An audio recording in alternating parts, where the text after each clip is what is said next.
Welcome to another episode of our video series, The Philosophical History with Contemporary Critique. Hello! So good to be back. Great to have you. How are you doing today? I'm doing very well, thank you. This is a topic that, well, it rarely gets the philosophical attention it really deserves, so I'm actually really excited to get into it. And you? I'm fantastic, thanks. And I agree, we're plunging into something huge today.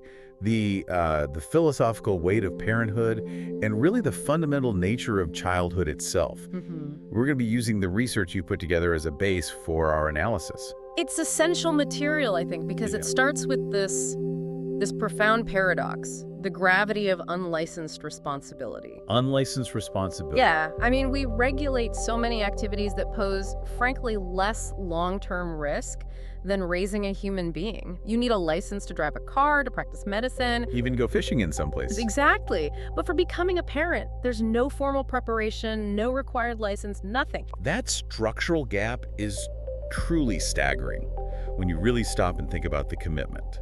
Having a child is. Yeah. It's arguably the biggest decision a person can make. It is. Yet it's often treated with less institutional seriousness than, say, signing a mortgage. And that's really where this analysis has to begin. You have to distinguish between the gravity of deciding to have a child, which is this monumental, life-altering thing, versus the weight of deciding not to. Right. But the truly insightful point here is that for so many people, parenthood isn't really a conscious decision at all. They just find themselves there. And they underestimate that the real work only starts after the birth. That's it. The decision is ongoing. It's every single day. But, okay, let's play this out. If we were to institutionalize this, wouldn't we just run into an immediate ethical trap? I mean, the idea of a license for parenthood. It brings up fears of state control, eugenics even. That's the challenge, absolutely. But the argument isn't for state-mandated licenses. It's for a kind of self-imposed intellectual rigor. The responsibility is so massive because it's unlicensed that freedom demands a heightened personal inquiry, a constant ethical self-check, not external regulation. The decision is just so serious that you have to approach it with the gravity of a philosophical project. And that sets us up perfectly for our first major theme then, the necessity of what the sources call sorgulama. Yes, sorgulama, deep inquiry, deep questioning. Which is really the essential function of philosophy, but applied directly to the home. Exactly. Parenthood immediately forces you out of complacency. You are confronted daily with these elemental what is questions. We think we know what a rule is or what freedom means, but then you look at a child and suddenly you have to reevaluate everything. What is a mother? A father? What's the point of sleep? Or eating? It tears down all your assumed realities. So if we take a simple example like setting a bedtime, applying sorgulama means you can't just say it's 8 p.m. because I said so. Right, you can't. You have to ask, what developmental need does this serve? Is this rule for my convenience or for the child's actual need for rest? Precisely. If you're just doing it because that's how it was done to me or because it's easier for you, you've stopped the inquiry. You've stopped doing the work. And this whole project begins by acknowledging a kind of shared inexperience. The sources call them the three novices. The three novices, the child, the mother, and the father. I love that framing. They're all experiencing their roles for the very first time. And that shared beginner status is so often ignored, isn't it? We tend to pretend the adults somehow have this innate expertise. That pretense is the greatest danger. The moment you declare yourself the expert, you stop learning. You shut down that essential philosophical inquiry you need to adapt. You have to be constantly asking, how do I redefine my role for this unique new being? This constant questioning leads us right into classical philosophy and how we shape a young mind. There's a strong reference in the sources to Plato's insights, without actually naming him, about childhood narrative. And this is where it gets really interesting and so relevant for today. The classical view was that a child lacks the intellectual armor of an adult. They have no defense mechanisms. So they just absorb everything. They absorb stories, lullabies, narratives without any critical filter. They have no immunity. So if a story tells a child that the world is a dangerous place or that you must always obey authority, they just accept it. Yeah. Fundamental truth. Yes. And therefore, the argument goes, adult intervention, a kind of necessary censorship of the child's environment, is crucial. That's a strong word, censorship. It is, but it's fundamentally different from censorship for an adult. An adult can consume a narrative critically, a child absorbs it uncritically. For a child, that intervention is a protective measure. It guards the formation of their psyche against these destructive, limiting myths. If they were worried about simple fireside stories back then, what on earth does that say about our modern challenge with screen time? It's the ultimate escalation of that concern. Today, the sheer volume, the complexity of the digital narrative is just overwhelming. Kids can easily get around age restrictions, pulling in unfiltered ideas, violence, things they are absolutely not equipped to process. Right. And that difficulty in controlling the narrative input means those unfiltered ideas are just hitting young minds constantly, making the parents' job of philosophical guidance exponentially harder. Let's connect that framework of inquiry to how we interpret a child's behavior. The sources really challenge this prevailing assumption that children are irrational, that their crying, for example, is just an inconvenience. When in fact children are fundamentally rational beings, their fears, their needs are logical. The communication method might seem chaotic to a stressed out adult, but it's purposeful. A signal. It's a signal. A child's cry is communicating a desire, a discomfort, a problem. The parental task isn't to suppress the signal, but to practice sorgilama again. What does this sound signify? What unmet need is being communicated? I found the analysis of fear of Korku to be particularly profound here. The sources describe a child expressing fear, say at the dark, as an optimal act of self-disclosure. It's a profound gift, really. They're offering you crucial insight into their internal emotional architecture. They're saying, I am vulnerable here. I need your protection, your partnership. Which is why dismissing it is so damaging. So damaging.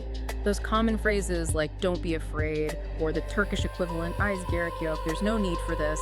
It just invalidates the child's genuine feeling. And by invalidating the feeling, you're essentially teaching the child that their best attempt at communication will be ignored. Exactly. You're shutting down that crucial channel of self-disclosure. And if they start telling you about their internal state, you as the parent lose the map. You can't help them develop resilience. This failure to validate leads to another cultural phenomenon the sources describe, treating the child as an inactive vessel. Yes, the inactive vessel, or sanki olmuş bitmiş gelmiş. It's this underlying assumption that the child is incapable, or that they're a finished project that just needs maintenance. And how does that show up in day-to-day life? It's in the overly protective sort of helicopter parenting.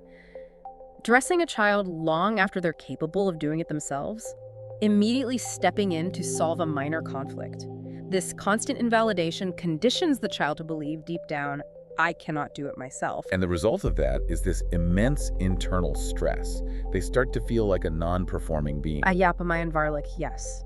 They become stressed because their whole environment is constantly signaling that they are fundamentally incompetent. And that's reinforced by what's called the curse of warnings. Oh, absolutely. Think about that constant negative code parents deliver. You'll get cold, you'll get sick, watch out, the glass will break. We've all heard it. We've all probably said it. Of course. But these warnings, delivered incessantly, just reinforce the child's perceived inability to cope. The parent, driven by love and fear, inadvertently builds a cage of incapacity around their own child. I think we sometimes forget just how much labor is involved in being a young child. Walking, swallowing, learning to see. It's an incredibly demanding job. It's exhaustive work.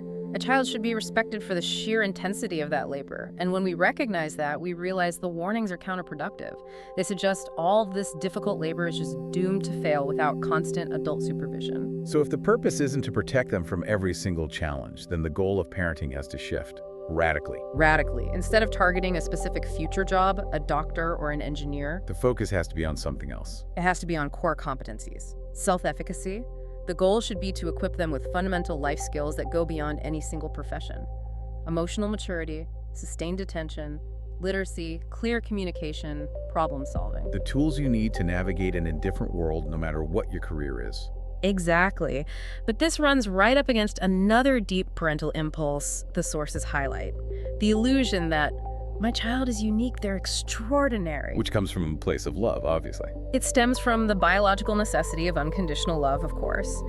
But it becomes a problem when it leads to harmful comparisons or unrealistic expectations. Yes, they are special to you, the parent, but the world will often see them as quite ordinary.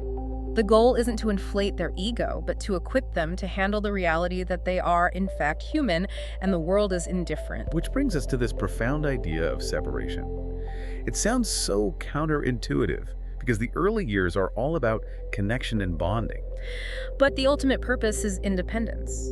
It is the ultimate responsibility of the adult to enable the dependent being to achieve independence and become successfully separate from you. The sources use this powerful framing of the master-apprentice relationship. The master guides the apprentice not to create a clone of themselves, But to train someone who will eventually surpass them. to surpass or metaphorically kill the master by achieving full self-sufficiency. That reframes parenthood entirely. It's not perpetual mentorship. It's an active plan for your own functional obsolescence. Precisely. The true measure of your success isn't how well they follow your rules at age 12. It's how functional and self-healing they are at age 30.